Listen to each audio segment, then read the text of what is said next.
Today is Mailbox Monday, and the question that I have, I'm actually not going to answer it directly. I'm going to answer it based on something that I'm observing and in the specific question itself that I think is even more valuable, and then perhaps point towards more additional resources. So the question that I received is, my single biggest challenge today is deciding on a legit niche to begin my copywriting career in. Current thought is, I'm a private investigator who helps YouTube health influencers find lost revenue using and then a branded term that I don't want to include here. So private health investigator helping YouTube health influencers find lost revenue using the branded term. Okay, I get it. I get what you're trying to do here. And I want to warn you that you don't need that marketing gimmick of being a private investigator. And I'm speaking from personal experience and personal failure here. And that's what we're going to cover in today's episode. These are the proven direct response marketing, copywriting, and entrepreneurship success strategies you can use today to write your own ticket and create the life you want. I am Roy Furr, and this is Breakthrough Marketing Secrets. Now, here's today's breakthrough. Okay, you don't need a marketing gimmick. You don't need a gimmick to position your new business. I want to talk about gimmicks, but first, the number one most important thing is to focus on solving a problem for your marketplace. Every great market that you can serve is a group of people, a group of identifiable people who share a common problem that they are ready, willing, and able to invest in a solution to. So there's a problem and they're ready, willing, and able to invest in a solution. And so the number one most important thing that you need to do, which I think that you've probably done pretty well here in this question, right? The person who asked this question is identify a problem. YouTube health influencers want more money, right? YouTube health, the reason that you go and you create a YouTube channel and become a health influencer, not all YouTube channels, okay? There's some that are just pure hobby, pure passion, whatever. But a lot of people are creating YouTube channels in specific niche areas because they want to create revenue. They want to create a job for themselves. They want to create a business for themselves, whatever. And helping those people maximize the revenue that they generate on and off YouTube, that's a great problem to solve. In fact, it meets that extra criteria of those people are easy to find, right? You can identify those people. The problem that I run into in this is how it leads with this gimmick that it has a big question mark in my head, and I feel like it's an attempt to do positioning, but positioning is not about gimmicks, and I've been guilty of this. Okay, so when we're like a brand new rookie, we for example with copywriting, right? This person's a copywriter. They're asking this question. With a brand new person, when we're a rookie in any kind of skill set or market or whatever, for copywriting in particular, I want to write copy that generates business results. Oh, I hear that I can actually get paid to write copy for businesses, right? I hear that I can get paid to write copy for businesses. Now, there's a lot wrong with that, but it is that initial discovery of, oh, I can write words for businesses, and that's awesome, cool. And that's the complete rookie stage. We discover this and we're like, oh, we can do this thing and get this outcome, and that's awesome. But then as a novice, we tend to want to get more creative. And I think creativity is a curse for the novice because it becomes a big distraction. So I was just trying to come up with some random creative positioning statement for a copywriter to go from, I want to write copy that generates business results, to my ADHD copy weapons win the attention for your prospect's soul, or win the attention war for your prospect's soul. My ADHD copy weapons win the attention war for your prospect's soul. Ooh, okay. So I could probably sit down and justify that, and attention becomes the most valuable commodity today. And because I have ADHD, I can recognize how the short attention span is a challenge for your prospects and how to capture the attention, et cetera, right? But it's too creative. It's a distraction from that core fundamental promise. And so you go from rookie of like, I want to write copy that generates business results, to novice being this big creative thing. My ADHD copy weapons win the attention war for your prospect soul. To what does a great professional do? I still remember I was having a conversation in a private Facebook group that included David Deutsch, and I was asking copywriters like what they do.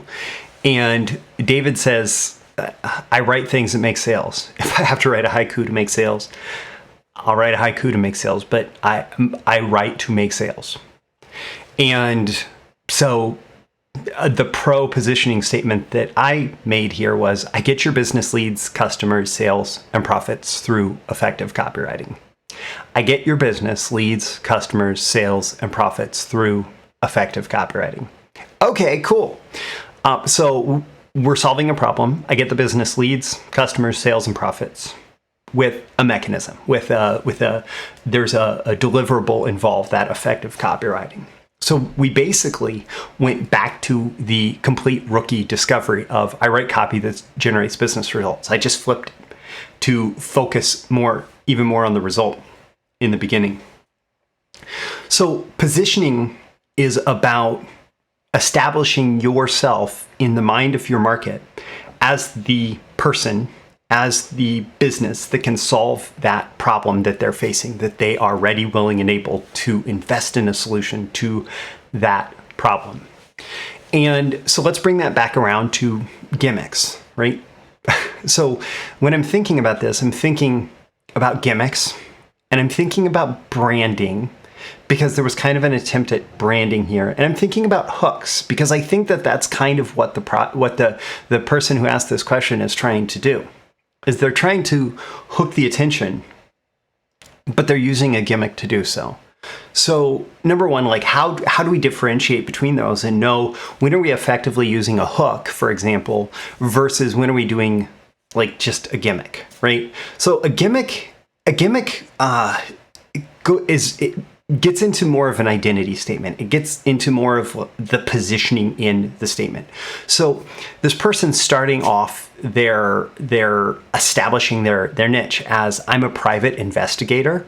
So if you are legitimately a private investigator, you should call yourself a private investigator. But if you're not a private investigator, that is a gimmick, because you're doing this this positioning statement, this identity statement with something that's off topic. This is an off-topic attention statement that you're trying to use as positioning. And that's when it becomes just a gimmick. And so, for example, like I knew a guy who is one of the best copywriters in the world today, and I don't want to call him out in particular, but he played with for a while the gimmick of being the one-eyed copywriter. And in fact, I actually still have an eye patch that he gave me from like that period of time where he was calling himself the one-eyed copywriter. That was a gimmick. He knew it. He backed away from it. Even like my name for my business to some degree is a little bit of a gimmick. And, I said personal guilt here. I've been guilty of this in the past too. This person called himself a private investigator. Well, my business is called Fresh Look Inc. And that's not...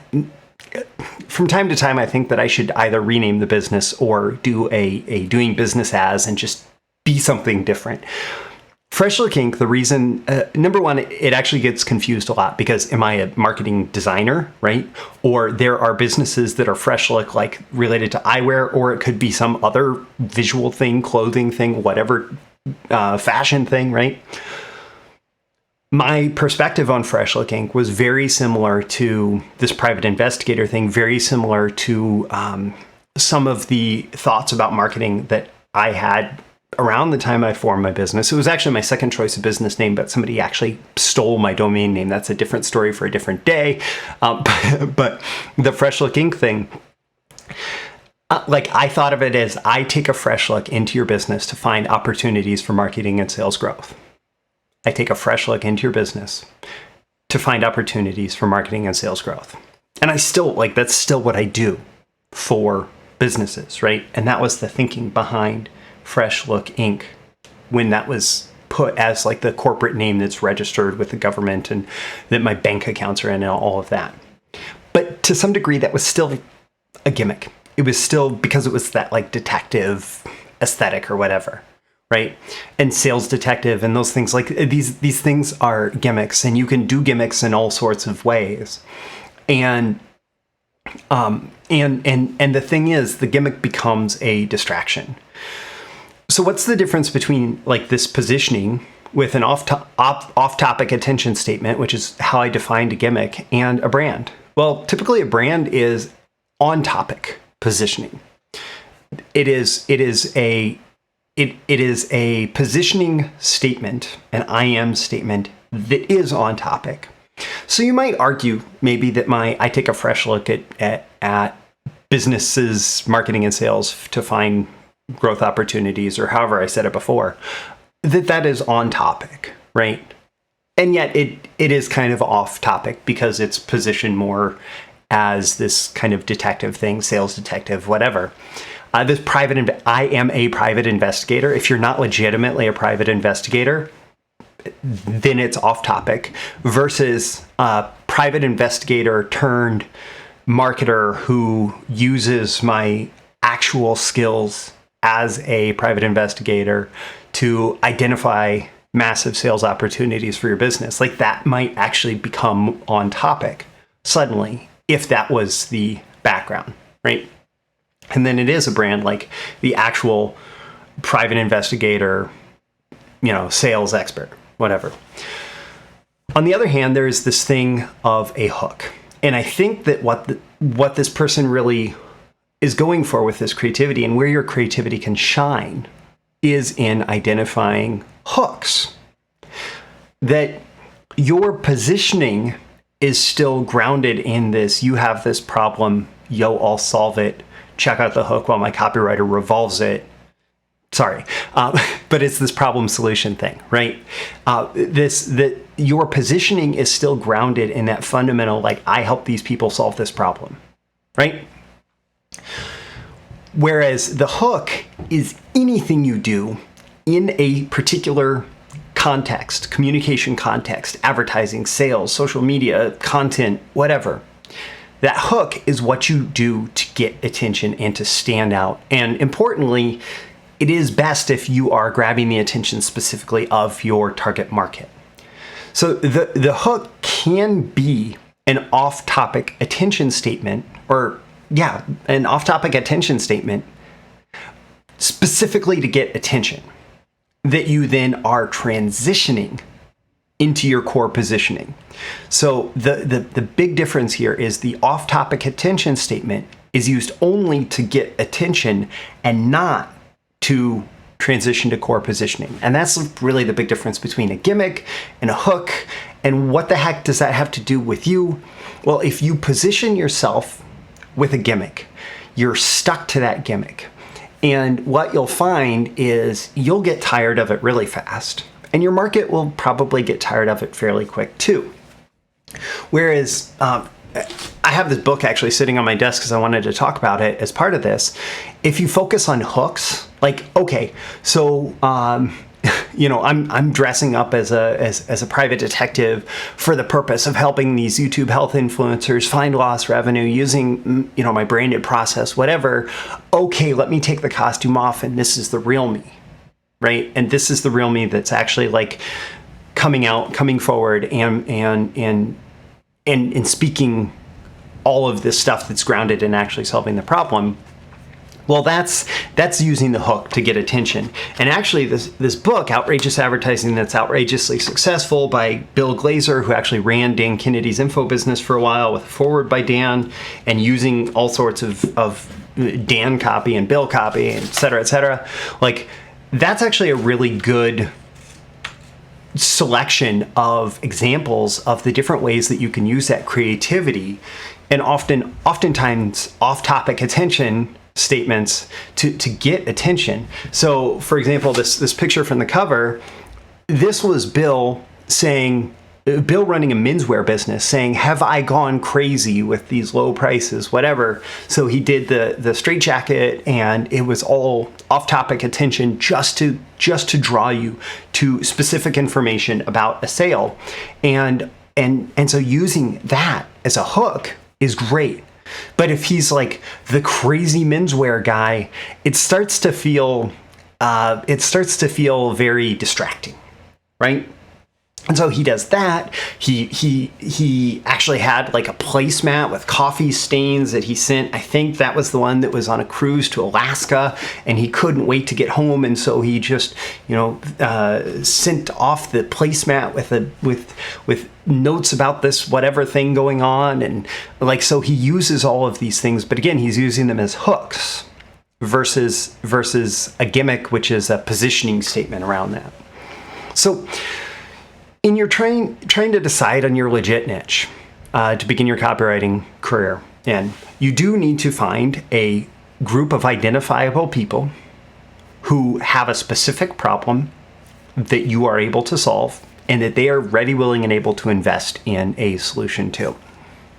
And my Launch Your Client Business free mini course that I'll include a link to with this episode, it does go through a lot of that thinking process. It also points you towards an additional resource, a 30-day challenge if you'd like to go much deeper. But basically what you need to do is you need to go through that process. Like, who's the group of people? What problem do they share that you can solve and that they're ready, willing, and able to invest in a solution to? And you go through that, and then you figure out like how can you get in front of them and have general, genuine, human to human client getting conversations with them, right? Like, I'm just going to talk to you one human to another, not this is my character that I use to position myself, right? You don't have to be crazy, whatever, selling used cars on the car lot to run a successful business. And to some degree, you're going to struggle to grow the trust of the early adopters in your marketplace if you are looking to grow your business, if you are trying to be Crazy Eddie. I mean, the people who succeed most in really going into that positioning are the people who created a lot of success for themselves doing that, and then are helping other people who may be in that very narrow, let's say, psychological profile where that's who they want to be in the marketplace, versus the much bigger marketplace of people who are going to respond much more positively to, I help you solve this problem through this, whatever I do, and here's why it's a great fit for you in particular. And that's what my Launch Your Client Business free mini course is about. Okay, so kind of roundabout way to address that question, but really I've seen this come up often enough, and I've been guilty of it myself, that as a novice, you have to be careful not to slip into these gimmicks thinking that they are the way to get the attention of the core of your market, because really the core of your market, they just want somebody who can help them solve their problem, and they want just a real human being who they can speak with and work with in order to do that. And if you can be that, they are going to be very happy to do business with you. So focus on that first, and then have fun creating hooks and stuff around that without making it your entire identity as a business. So I'm Roy Furr. This has been your daily episode of Breakthrough Marketing Secrets. Leave a comment or review with this episode. Let me know on a scale of 1 to 10, how valuable did you find this and why? What are your action items? What are your takeaways? What are you going to do as a result of going through this? Also tap that like button before you go so you get more content like this delivered to you, and the magical algorithms of the internet will share it with more people like you who will find it valuable. You can share it with folks directly, and subscribe before you go. You can subscribe here. Also go to breakthroughmarketingsecrets.com/LYCB. That link is in the description. That will take you to the Launch Your Client Business free mini course that you can sign up for. Go through that. It's 3 episodes long, plus there's some bonus content in there. Plus it will add you to my daily Breakthrough Marketing Secrets episode notification list. Plus there's more exclusive content for email subscribers. Again, I'm Roy. This is Breakthrough Marketing Secrets. Thanks for watching. I always aim for 10 out of 10 value. I hope I've delivered it here, and I'll catch you again in the next episode. Thank you once again for tuning in to this daily episode of Breakthrough Marketing Secrets. Remember, check out the links with this episode for even more value. Now make sure you like, comment, share, subscribe, and engage in every way you can to keep this show going and growing and delivering daily value to you. I'll catch you soon for your next big breakthrough.